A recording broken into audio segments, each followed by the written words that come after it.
Hello বন্ধুরা, আজকে তোমাদের সাথে শেয়ার করব ডিজার্টের রেসিপি। মিল্ক আর মিল্ক পাউডার দিয়ে তৈরি এই মজার ডিজার্ট দেখতে পাচ্ছ কতটা লোভনীয়, আর তার সাথে সাথে এটা বানানো একেবারে সহজ। এরকম মজার একটা ডিজার্টের রেসিপি তো একবার ট্রাই করাই যায়। এটা বানাতে প্রথমে নিয়েছি 500 গ্রাম দুধ। এখানে একটা প্যানে দুধটা প্রথমে ঢেলে দিচ্ছি। সব ইনগ্রিডিয়েন্টসগুলো আগে মিক্স করে তারপরে এটাকে জাল করব।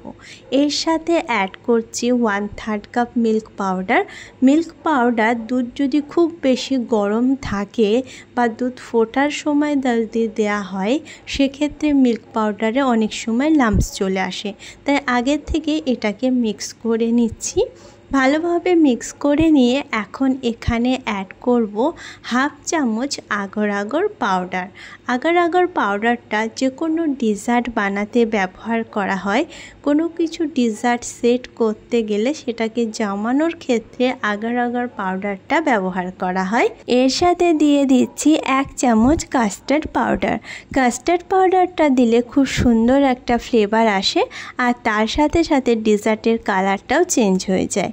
তবে কাস্টার্ড পাউডারটা যদি অ্যাভেলেবেল না থাকে, সেক্ষেত্রে ভ্যানিলা আর তার সাথে সাথে দিয়ে দিতে পারো ফুড কালার বা জাফরান। খুব ভালোভাবে মিক্স করে নিয়েছি। এখন এটাকে জাল করে নিতে হবে।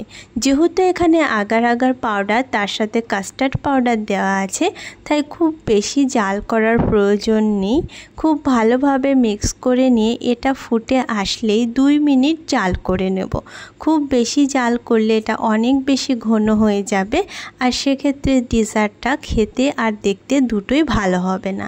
এখন খুব ভালোভাবে এটা জাল করে নিয়েছি। যেহেতু এটা মিষ্টি ডিজার্ট, তাই এখানে চিনি ব্যবহার করতে হবে। চিনি ছাড়া এটা ভালো লাগবে না। তো এখানে এর সাথে সাথে অ্যাড করব চিনি। নিজের পছন্দ অনুযায়ী এখানে মিষ্টিটা কমিয়ে বা বাড়িয়ে নেওয়া যাবে। যেহেতু মিল্ক পাউডার মিল্ক ইউজ করেছি, সেটা দুটোই মিষ্টি, তাই এখানে চিনি দিয়ে দিচ্ছি 1/3 কাপ। মিষ্টির পরিমাণ যদি বেশি খেতে চাও, সেক্ষেত্রে এখানে চিনির পরিমাণটা একটু বাড়িয়ে দিতে পারো। এখন আরও 1 মিনিট ধরে এটাকে জাল করে নিচ্ছি। এখানে চিনির জায়গা কনডেন্স মিল্কও দেওয়া যাবে, সেক্ষেত্রেও এটার টেস্ট আরও বেশি ভালো হবে। এখন খুব ভালোভাবে এটা মিক্স করে নিয়েছি, আর আগের থেকে এটা অনেকটাই ঘন হয়ে এসছে। টোটাল এটা আমি 4 মিনিট জাল করেছি। চিনি দেওয়ার আগে 2 মিনিট আর চিনি দেওয়ার পরে 2 মিনিট।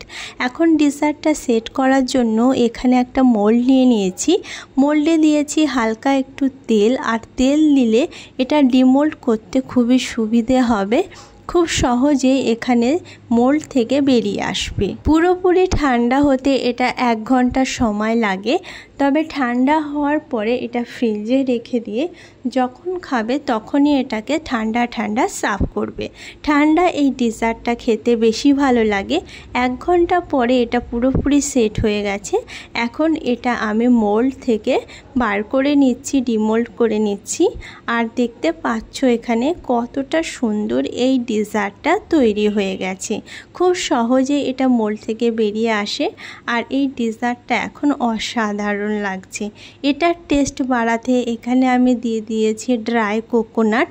ড্রাই কোকোনাটটা অ্যাভেলেবেল না থাকলে সেক্ষেত্রে গুঁড়ো দুধটা এইভাবে উপর দিয়ে দেওয়া যাবে।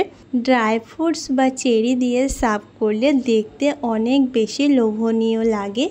এখন এই ডিজার্টটা রেডি। এখন কেটে দেখিয়ে দিচ্ছি ভিতর থেকে কতটা সুন্দরভাবে সেট হয়েছে। এই লোভনীয় ডিজার্টটা একবার ট্রাই করো বাড়িতে যদি কোনো গেস্ট আসে। আশা করছি দেখতে যতটাই লোভনীয়, খেতে ততটাই মজার হয়। এরকম মজার আর ইজি রেসিপি দেখার জন্য আমার চ্যানেলকে সাবস্ক্রাইব করো।